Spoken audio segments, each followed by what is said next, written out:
오늘 우리에게 주시는 하나님의 말씀은 고린도전서 10장 23절에서 11장 1절까지 말씀입니다.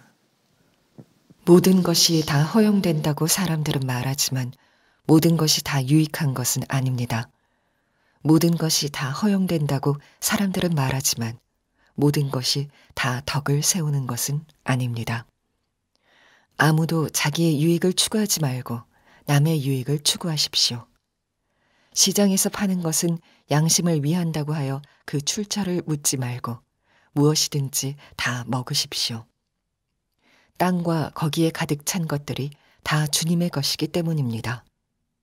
불신자들 가운데서 누가 여러분을 초대하여 거기에 가고 싶으면 여러분 앞에 차려놓은 것은 무엇이나 양심을 위한다고 하여 묻지 말고 드십시오. 그러나 어떤 사람이 이것은 제사에 올린 음식입니다 하고 여러분에게 말해주거든 그렇게 알려준 사람과 그 양심을 위해서 먹지 마십시오. 내가 여기에서 양심이라고 말하는 것은 내 양심이 아니라 다른 사람의 양심입니다. 어찌하여 내 자유가 남의 양심의 비판을 받아야 하겠습니까? 내가 감사하는 마음으로 참여하면 내가 감사하는 그 음식 때문에 비방을 받을 까닭이 어디에 있습니까? 그러므로 여러분은 먹든지 마시든지 무슨 일을 하든지 모든 것을 하나님의 영광을 위하여 하십시오. 여러분은 유대 사람에게도 그리스 사람에게도 하나님의 교회에도 걸림돌이 되지 마십시오. 나도 모든 일을 모든 사람의 마음에 들게 하려고 애씁니다. 그것은 내가 내 이로움을 구하지 않고 많은 사람의 이로움을 추구하여 그들이 구원을 받게 하려는 것입니다. 내가 그리스도를 본받은 사람인 것과 같이 여러분은 나를 본받는 사람이 되십시오. 오늘 주님이 우리에게 주시는 말씀의 핵심은 하나님의 영광을 위해서 살라는 것입니다. 31절 말씀에 사도 바울이 말씀합니다. 그러므로 여러분은 먹든지 마시든지 무슨 일을 하든지 모든 것을 하나님의 영광을 위하여 하십시오. 하나님의 영광을 위해서 살라는 말씀은 너무나 당연하고 우리 모두가 다 옳은 말씀이라고 다 인정하는 내용입니다. 그래서 어쩌면 좀 진부하게 느껴질 그런 내용이기도 합니다. 그렇지만 대단히 중요합니다. 우리에게 있어서 심각할 정도로 중요합니다. 우리가 예수를 믿고도 우리의 삶에 여러 가지 문제가 많이 생기는 이유는 우리가 모든 것을 하나님의 영광을 위해서 하지 않기 때문에 그렇습니다. 여러분, 한번 여러분 자신의 삶을 한번 돌아보시기 바랍니다. 우리가 어려운 때를 만나서 이 어려움을 극복해 보려고 얼마나 노력합니까? 정말 열심히 살지 않아요? 그런데 모든 것을 하나님의 영광을 위해서 살기로 그렇게 신경 쓰고 기도하고 사십니까? 안타깝게도 많은 그리스도인들이 하나님의 영광을 위해서 살아야 된다는 생각 자체를 잊어버리고 삽니다. 또 안타깝게도 하나님의 영광에 대하여 굉장한 오해가 있습니다. 그래서 하나님의 영광을 위해서 산다고 하면서도 실제로는 하나님의 영광을 가리는 일이 많이 생깁니다. 제가 교육 목사로서 우리 아이들, 학생들을 지도할 때 1년 중에서 가장 어려웠던 때가 언제냐면 대학 입시철이 끝날 때입니다. 고3 학생들 또 재수생들, 입시생들이 대학 입시철이 끝나면 교회 안 나오는 아이들이 굉장히 많아집니다. 불합격한, 대학 입시에서 불합격한 아이들입니다. 그 아이들은 스스로 하나님의 영광을 가렸다고 생각합니다. 내가 예수 믿는 사람으로서 대학 정도는 너끈히 합격을 해야 될 텐데 불합격한 바람에 하나님의 체면을 깎았다, 그렇게 생각을 하는 겁니다. 또 어떤 아이들은 하나님이 진짜 살아계시고 하나님이 복을 주시고 사랑하신다면 왜 내가 대학에 합격하도록 해주지 않으시나? 그래서 신앙의 좌절과 시험에 빠져 교회를 안 나오는 친구들이 상당히 많아지는 겁니다. 입시생들뿐만 아니고 제가 군목으로 있을 때 우리 군인 가족들도 진급철만 되면 똑같은 홍역을 앓습니다. 우리 예수를 믿는 기독교인 우리 군인 가족들 또 간부들 진급에서 누락이 되면 그러면 하나님의 체면을 자기가 손상시켰다고 그런 영적인 좌절에 빠집니다. 또는 왜 하나님이 예수 믿는 나를 진급에 누락시켜 그렇게 어려움을 겪게 하나, 하나님에 대한 원망으로 인해서 시험에 빠지는 사람도 생깁니다. 뭐 사업을 하는 사람들, 직장생활 하는 사람들 다 똑같은 문제에 빠져 있습니다. 여러분, 우리가 하나님의 체면을 세워드려야 된다고 생각하는 것, 이거 불가능한 일입니다. 도대체 우리가 어떻게 그 일을 할 수 있겠어요? 그러니 예수 믿는 것도 굉장히 무거운 짐처럼 느껴지는 겁니다. 내가 예수를 믿으니 모든 게 다 잘 돼야 된다는 강박관념에 사로잡혀져 있는 겁니다. 또 하나님이 나를 사랑하는 증거를 내가 부자가 되고 사업이 성공하고 또는 시험에 합격하고 또는 진급하고 이걸 증거로 삼으려고 하는 분들이 있습니다. 이런 걸 율법주의자라고 말하는 겁니다. 교회 다니면서도 예수를 믿으면서도 왜 그렇게 돈 하느냐? 왜 사람들 앞에 다 잘되기만을 보여주려고 하느냐? 이유는 하나님이 나를 사랑하신다는 것을 그것을 통해서 증명하려고 하기 때문에 하나님이 나를 사랑하셔. 그러니 합격했잖아. 그러니 부자가 됐잖아. 그러니까 내가 이런 진급했잖아. 만약에 내가 진급하지 못하고 실패하고 불합격하고 또 사업에 실패하면 하나님이 나를 버리신 거가 하나님이 나를 사랑 안 하시나 보다. 그래서 신앙생활 자체가 무거운 짐처럼 느껴지고 교회 안에도 꼭 세상 분위기가 감도는 겁니다. 하나님이 어떻게 영광을 받으시는 것인 줄을 정확히 모르기 때문에 그렇습니다. 그러면 도대체 어떻게 하는 것이 하나님께 영광 돌리는 일일까요? 예수님께서 하나님께 영광 돌리는 일은 어떻게 하는 것인지를 명확하게 말씀하셨습니다. 마태복음 5장 16절에서 이렇게 말씀하셨습니다. 이같이 너희 빛이 사람 앞에 비치게 하여 그들로 너희 착한 행실을 보고 하늘에 계신 너희 아버지께 영광을 돌리게 하라. 여러분, 하나님께 영광을 돌리는 일은 사람들이 우리의 착한 행실을 보고 하나님께 영광을 돌리는 것이라는 겁니다. 우리가 진급을 했거나 뭐 합격을 했거나 부자가 됐거나 그래서가 아니고 착한 행실을 보고 야, 저 사람들 진짜 하나님을 믿는 사람인가 봐 이렇게 된다는 겁니다. 사도 바울은 이것을 이렇게 표현을 했습니다. 24절에 아무도 자기의 유익을 추구하지 말고 남의 유익을 추구하십시오. 이 사람이 예수님을 진짜 믿는 사람이고 하나님께 영광 돌리는 사람입니다. 자기 유익을 구하지 않고 다른 사람의 유익을 구하는 사람. 고린도전서 10장 하반부에서 사도 바울은 이것을 제사 드렸던 고기, 음식을 먹어도 되느냐 안 되느냐 하는 문제에 적용을 합니다. 여러분, 우리가 예수를 믿으면 이제는 어떤 음식을 먹고 안 먹고의 자유함을 얻게 됩니다.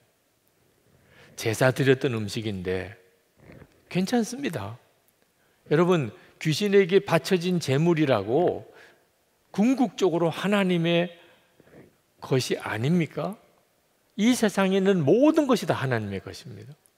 그러니까 하나님께 감사하고 먹으면 아무 상관없습니다. 어떤 음식은 귀신에 속한 것이고 어떤 음식은 하나님에 속한 것 아닙니다. 이것이 바로 예수를 믿음으로 우리에게 주어지는 놀라운 자유입니다. 그런데 문제는 어떤 사람이 귀신에게 바쳐진 음식은 거기에 귀신이 씌었을 거야. 이 음식은 귀신의 것이야. 이렇게 생각하는 사람이 있는 경우가 문제가 됩니다. 여기에 영적인 교만이 있는 사람과 진짜 하나님의 영광을 위해 사는 사람이 갈라지게 됩니다.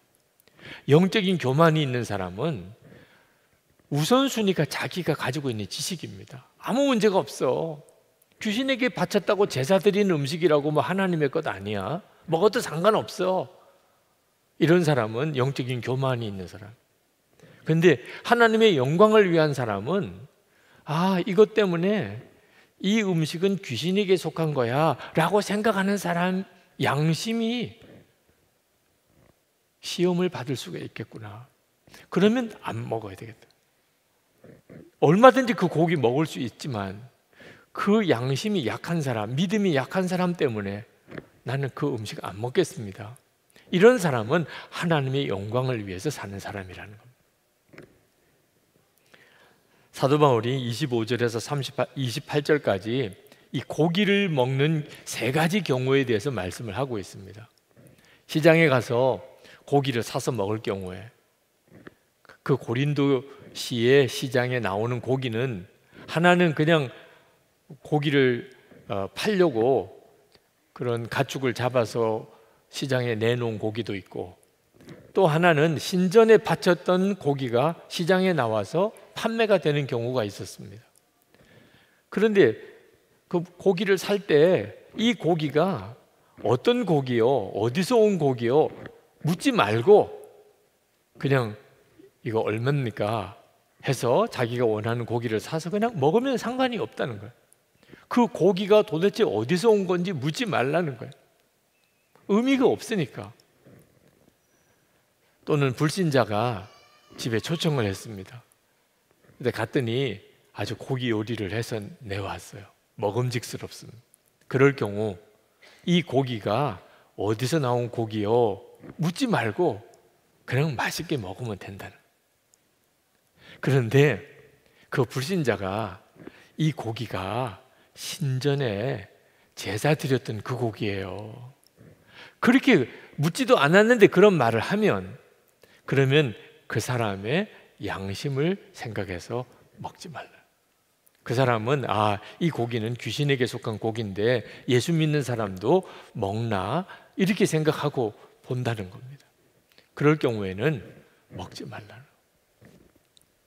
이것이 바로 사도 바울이 하나님의 영광을 위해서 사는 사람의 태도가 어떤 것인지를 말씀해 주는 것이었습니다. 먹든지 마시든지 무슨 일을 하든지 모든 것을 하나님의 영광을 위하여 하십시오. 내 유익을 구하지 말고 다른 사람의 입장에서, 다른 사람의 처지에서 항상 그의 유익을 구하는 그 태도가 하나님께 영광을 돌리는 것이라는 것. 사도 바울이 이렇게 살았던 이유는 어떤 사람에게든지 교회에든지 사도 바울이 걸림돌이 되지 않기 위해서 그랬다는 겁니다. 32절에 여러분은 유대 사람에게도 그리스 사람에게도 하나님의 교회에도 걸림돌이 되지 마십시오. 여기서 걸림돌이라는 말은 그 사람이 예수님을 믿고 구원받는데 장애가 되지 않도록 한다, 그런 뜻입니다. 여러분, 지금까지 살아오는 동안에 여러분 때문에 어떤 사람이 예수 믿고 구원받는데 장애가 되었다는 그런 일이 있었습니까? 저 사람 예수 믿는 사람인데 저 사람 하는 행동을 보니까 기분이 너무 나빠. 나는 예수 안 믿을 거야. 혹시 이랬던 적이 있었나요? 사도 바울에게 있어서는 그것처럼 정말 마음 아픈 일은 없었다는 거예요. 나는 어떤 사람에게나 교회나 절대로 걸림돌이 되지 않기를 원합니다. 여러분, 혹시 지금도 그런 사람 생각나는 사람 없습니까? 여러분 때문에 교회 가고 싶은 마음 안 들 거다. 여러분 때문에 예수 믿던 마음 다 잃어버렸다. 혹시 그런 경우 없나요? 그러면 이것부터 먼저 해결해야 한다는 것. 사도 바울이 고린도 교인들에게 나를 본받는 자가 되라, 엄청난 말씀을 했습니다. 고린도전서 11장 1절에 내가 그리스도를 본받는 사람인 것 같이 여러분은 나를 본받는 사람이 되십시오. 이 교만한 말처럼 느껴지지만 실제로 이 내용은 그렇지가 않습니다. 사도 바울은 예수님을 본받아 살려고 했다는 겁니다. 내가 그리스도를 본받는 것처럼. 예수님이 어떤 분이십니까? 우리를 구원하려고 당신은 십자가에 죽으신 분이죠. 그게 예수님이 하신 일입니다. 사도 바울은 예수님의 마음을 품고 그도 예수님처럼 그렇게 살고 싶었어요. 내가 죽는 일이 있어도 다른 사람을 구원하고 싶다는, 내 유익을 포기하고 다른 사람의 유익을 구하여 그 사람이 예수 믿고 구원받게 하고 싶다. 사도 바울은 그렇게 살았다는 거예요. 고린도에서 그렇게 목회했다는 겁니다. 그러면서 고린도 교인들에게 여러분들도 그렇게 사시기를 바랍니다. 자기 유익을 포기하고 다른 사람의 유익을 구하여 그 사람이 예수 믿도록, 어떻든지 그 사람이 구원받도록 그렇게 사십시오. 그게 사도 바울이 하고 싶은 말이었습니다. 33절, 나도 모든 일을 모든 사람의 마음에 들게 하려고 애씁니다. 그것은 내가 내 이로움을 구하지 않고 많은 사람의 이로움을 추구하여 그들이 구원을 받게 하려는 것입니다. 이것은 우리에게 주시는 말씀입니다. 여러분이 꼭 이렇게 살아야 합니다. 그러면 정말 잘 사는 겁니다. 하나님이 반드시 역사합니다. 여러분의 가정, 여러분의 교회, 여러분의 일터에 하나님이 반드시 역사합니다. 내 유익을 구하지 않고 다른 사람의 유익을 구하여 그로 하여금 그도 예수 믿고 구원받게 하는, 그게 우리의 삶의 원칙이 되어야 한다는 겁니다. 우리가 예수님을 믿으면 자유함을 얻습니다. 복음의 핵심이 자유입니다. 죄에서 자유함을 얻고 마귀에게서부터 자유함을 얻고 율법에서부터 자유함을 얻습니다. 그런데 여러분, 이 자유는 아무거나 다 해도 되는 자유를 말하는 게 아닙니다. 이 자유는 하나님의 뜻대로 살 수 있는 자유, 죄 짓지 않고 살 수 있는 자유, 원수도 사랑할 수 있는 자유, 내 유익을 구하지 않고 다른 사람의 유익을 구하며 살 수 있는 자유를 말하는 겁니다. 여러분, 누구나 다 그렇게 살 수 있는 거 아닙니다. 어떻게 사람이 항상 하나님의 뜻을 위하여 살고, 어떻게 사람이 죄 안 짓고 살고, 어떻게 사람이 원수도 사랑하고, 어떻게 사람이 자기 유익을 구하지 않고 남의 유익을 위해서만 살 수 있겠습니까? 진짜 예수 믿는 사람, 예수님의 생명으로 사는 사람 아니고서는 그렇게 살 수 있는 사람이 없습니다.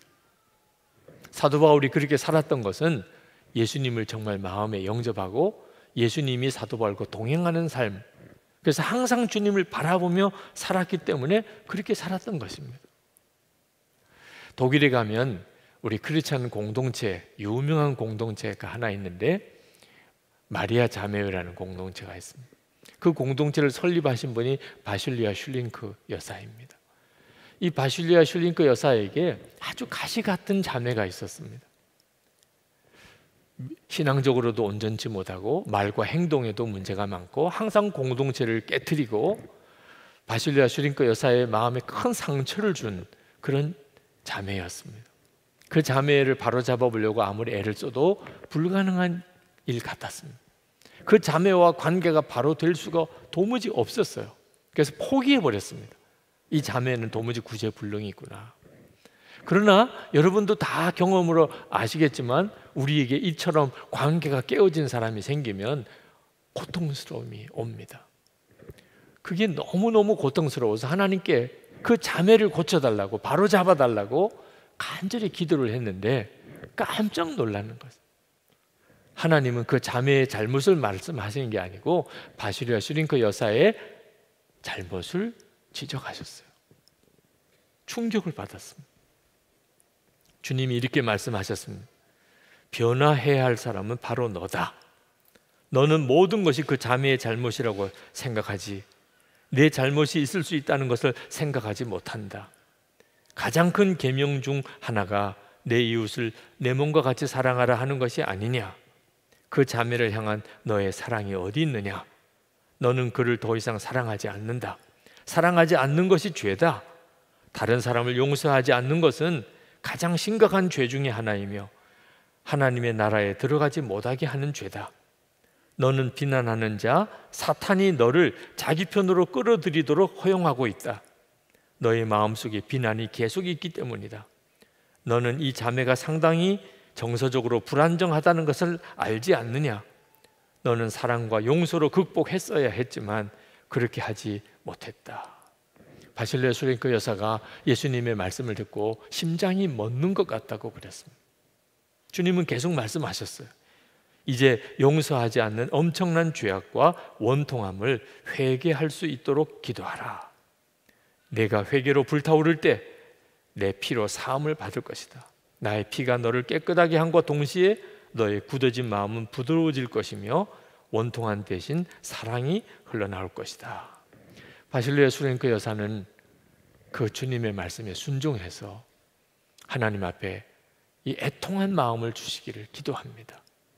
주님의 말씀을 들은 날 이후로 깊은 회개를 위해 기도했습니다. 몇 달 동안 아침마다 20분을 따로 떼어 통회하는 마음을 구했습니다. 그리고 주님께서는 통회함을 허락하셨습니다. 주님의 말씀대로 참회는 불쌍한 죄인인 나를 그 어느 때보다도 더 예수님께로 가까이 이끌어 주었고, 주님께서 나를 통해 새 일을 행하시는 것을 경험할 수 있었습니다. 내 삶을 그토록 힘들게 만들었던 그 사람을 향한 긍휼한 사랑을 부어 주신 것입니다. 바실레 수랭크 여사의 마음에, 그 자매를 향한 마음이 확 바뀌어 버렸어요. 그러면 된 거죠, 뭐. 그죠? 그런데 얼마 지나지 않아서 그 자매가 바실레 수랭크 여사에게 또 막 극심한 분노를 쏟아놓는 일이 일어났습니다. 그녀가 나에게 분노의 말을 쏟아놓았을 때 우리가 서 있던 장소를 아직도 기억합니다. 그때 나 자신도 놀랍게 느껴질 정도로 화가 나기보다 내 안에 긍휼과 자비로운 사랑이 솟아나는 것을 느꼈습니다. 내가 그녀를 끌어안고 입을 맞추자 그녀는 놀란 눈으로 나를 바라보았습니다. 그날 이후로 어떤 변화가 일어났습니다. 우리의 관계는 더 이상 치료할 수 없는 것이 아니었습니다. 사랑으로 하나 될 수 있다는 희망이 일어났습니다. 이전에는 오직 그 자매가 무엇을 한 것과 그가 내게 잘못한 것만 보였는데 갑자기 나의 잘못을 보게 되었고 내가 죄인인 것을 깨달으면서 그녀에게 용서를 구할 수 있었습니다. 진심으로 그렇게 해야 한다는 느낌이 생겼고 이것이 그녀의 마음을 열게 했습니다. 시간이 지나면서 우리의 관계는 점점 더 좋아졌고 그녀도 완전히 변했습니다. 여러분, 이 바실레 수랭크 여사의 이 고백과 간증을 들으면서 여러분의 마음속에 어떤 느낌이 있을 거예요. 이 고백과 간증을 통해서 여러분에게 어떤 감동이 느껴졌을 거예요. 그게 뭐지요? 그게 바로 하나님의 영광이 드러나는 거죠. 주님이 하셨구나. 그죠? 이건 주님만이 하실 수 있는 일이야. 그게 깨달아지는 순간에 은혜가 오고 감동이 일어나는 것입니다. 이렇게 하나님의 영광이 드러나는 것입니다. 그러나 아무리 감동적이라도 이거는 억지로 우리가 만들어낼 수가 없는 거예요. 노력해서 이런 역사가 일어나지 않습니다. 이 일은 오직 한 경우에만 일어나요. 정말 예수님을 만난 경우입니다. 주님을 바라보는 눈이 뜨인 경우예요. 주님이 함께 계시는 것이 바라보아지면 그러면 우리는 어떤 사람에게도 주님께 하듯이 하게 됩니다. 그 사람이 아무리 나쁜 사람이라 나에게 아무리 원수같이 했다 하더라도 그를 주님께 하듯이 대하게 돼요. 에베소서 6장 7절에 기쁜 마음으로 섬기기를 주께 하듯 하고 사람들에게 하듯 하지 말라. 여러분, 오늘 저녁에 가족들과 함께 식사를 할 수 있을 겁니다. 여러분, 내일 또 출근해야 될 것이에요. 혹시 어떤 분들은 오늘 오후에 운동을 할 수도 있겠지요. 여러분, 어떤 일을 하든지 간에 항상 명심해야 될 것은 하나님의 영광을 위해서 해야 된다. 이걸 잊어버리면 안 돼요. 하나님의 영광을 위해서 내가 해야 된다. 무엇을 하든지 누구를 대하든지 하나님의 영광을 위해서 해야 된다. 그러니까 하나님의 영광을 위해서 한다는 게 어떻게 하는 거죠? 내 유익을 구하지 않고 다른 사람의 유익을 구하는 것입니다. 저는 제가 목사로서 하나님의 영광을 가로채는 사람이 될까 봐 그 점이 가장 두렵습니다. 한때는 저는 목사님은 성품이 너무 좋아요. 목사님은 목회를 참 잘하시네요. 목사님은 설교를 정말 잘하시네요. 그런 말을 듣는 것을 은근히 좋아했었어요.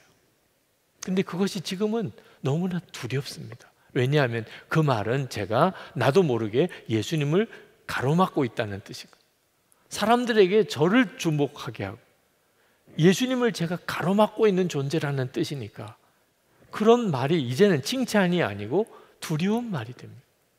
제가 듣고 싶은 말이 있기는 해요. 목사님은 정말 예수님을 바라보시는 분이군요. 그런 말은 듣고 싶어요. 저를 통해서 그 사람이 예수님을 바라보고 생각하게 될 수 있다면 주의 종으로서 할 수 있는 정말 최고의 일이 되리라고 생각이 드는 겁니다. 여러분들도 항상 기억하셔야 됩니다. 하나님의 영광을 위하여 내가 살아야 하겠다. 그러려면 지금 현재 여러분의 위치가, 지위가, 능력이 어떠한지는 문제가 되지 않아요. 여러분이 성공한 사람인지 실패한 사람인지 그것도 문제가 되지 않아요. 오직 여러분이 자기 유익을 구하지 않고 남의 유익을, 다른 사람의 유익을 구해서 사느냐, 그것만 문제가 될 뿐이에요. 여러분, 언제나 주님을 바라보는 사람 되어야 합니다. 주님이 뭘 원하시는지만 항상 생각해야 합니다. 그 다음에 주님이 여러분의 인생을 책임지세요. 주님께서 하신 말씀 한 구절을 읽고 오늘 말씀을 마무리하려고 합니다. 마태복음 5장 39절부터 말씀입니다. 나는 너에게 이르노니 악한 자를 대적하지 말라. 누구든지 내 오른편 뺨을 치거든 왼편도 돌려대며 또 너를 고발하여 속옷을 가지고자 하는 자에게 겉옷까지도 가지게 하며 또 누구든지 너로 억지로 오리를 가게 하거든 그 사람과 심리를 동행하고 내게 구하는 자에게 주며 내게 꾸고자 하는 자에게 거절하지 말라. 또 내 이웃을 사랑하고 내 원수를 미워하라 하였다는 것을 너희가 들었으나 나는 너희에게 이르노니 너희 원수를 사랑하며 너희를 박해하는 자를 위하여 기도하라. 이같이 한즉 하늘에 계신 너희 아버지의 아들이 되리니 이는 하나님이 그 해를 악인과 선인에게 비추시며 비를 의로운 자와 불의한 자에게 내려 주심이라. 여러분이 정말 하나님의 사랑하는 아들이요 딸이라는 것만 사람들에게 분명히 드러낼 수 있다면 정말 잘 사시는 거예요.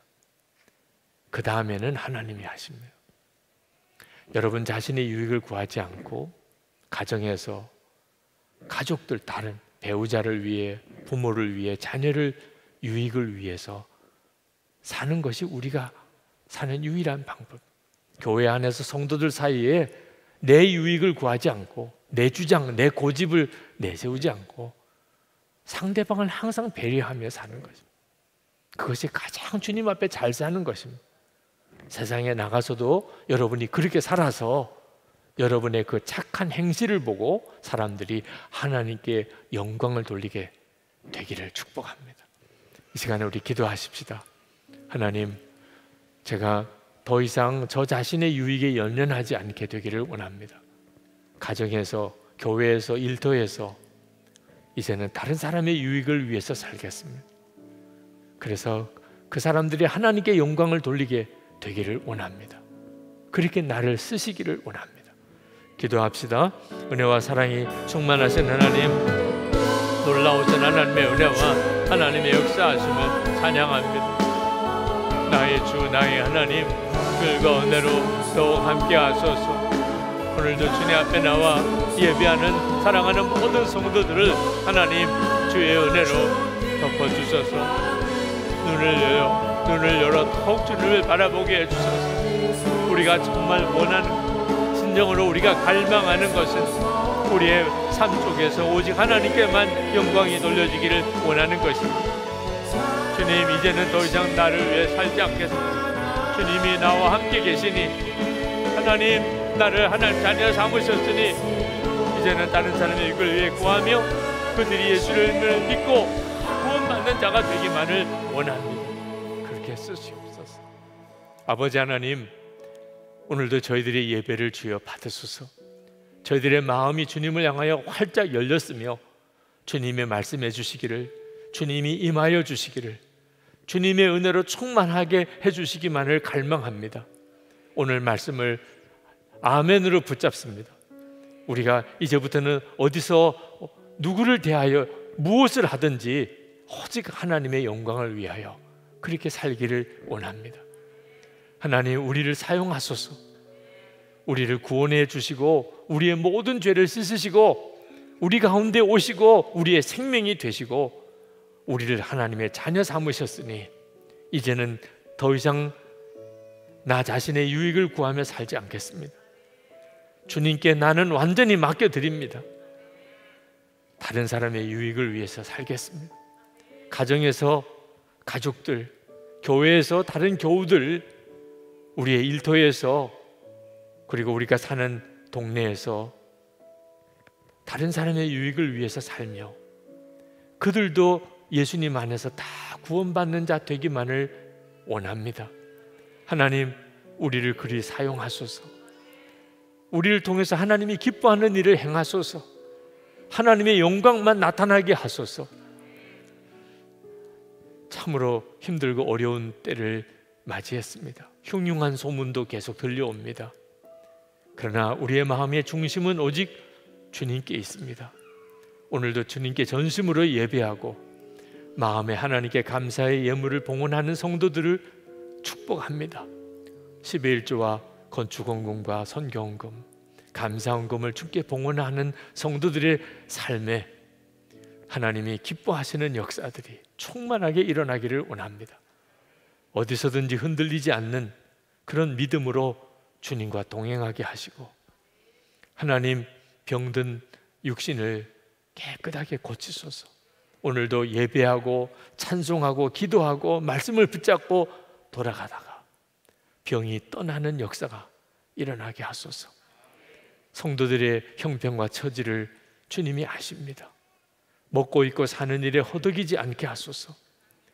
일터에 복을 주소서. 베풀고 돕고 나누고 사랑하고 살게 하소서. 사랑하는 성도들이 누구와 어디서 같이 있든지 기쁨의 이유가 되고 또 감사와 사랑의 통로가 되게 하여 주옵소서. 우리의 가정을 주님 부탁합니다. 은혜로 덮어주소서. 가족들이 더 뜨겁게 사랑하며 믿음으로 하나 되며 온 가족이 구원받으며 우리의 자녀들이 하나님 기뻐하는 귀한 일꾼으로 자라나게 해 주옵소서. 하나님, 이 땅의 교회와 성도들이 하나님 앞에 거룩한 손으로 기도하고 서로 뜨겁게 하나 됨으로 하나님, 우리 나라가 복을 받게 하시고 하나님을 경외하는 나라가 되기를 원합니다. 하나님의 법이 이 나라의 법이 되기를 원합니다. 하나님, 이 한반도가 복음으로 통일되게 하소서. 김정은 정권이 변하여 자유민주주의 체제가 북한에 서게 하소서. 우리 민족이 남과 북이 진정으로 복음으로 하나가 되고 북한의 주민들에게도 생명의 복음이 전해지는 역사가 속히 오게 해 주옵소서. 북한 동포들 구원해 주소서. 억류되어 있는 김국기 목사님, 김정욱 목사님, 최충길 선교사님, 장문석 집사님, 주의 종들, 믿음의 성도들, 주님 속히 구원해 주소서. 열방의 코로나19 확산으로 말할 수 없이 어려운 형편에 있습니다. 하나님, 속히 이 사태가 종식이 되게 해주시고 그리고 무엇보다 새 부흥을 주소서. 온 세계 모든 교회와 열방이 하나님을 찬양하며 믿음으로 바라서며 그동안 잘못 살았던 거 회개하며 성령의 강력한 역사를 체험하게 하소서. 선교사님들에게 선교의 문이 활짝 열려지는 은혜를 경험하게 하소서. 선교사님의 가정을 지키시고 그 사역의 현장 속에 주님이 늘 역사해 주시옵소서. 우리 주 예수 그리스도 이름으로 간절히 기도합나이다. 아멘. 우리 다 일어나셔서 찬양하겠습니다.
하나님, 오늘도 예배하는 모든 성도들에게 복을 주소서.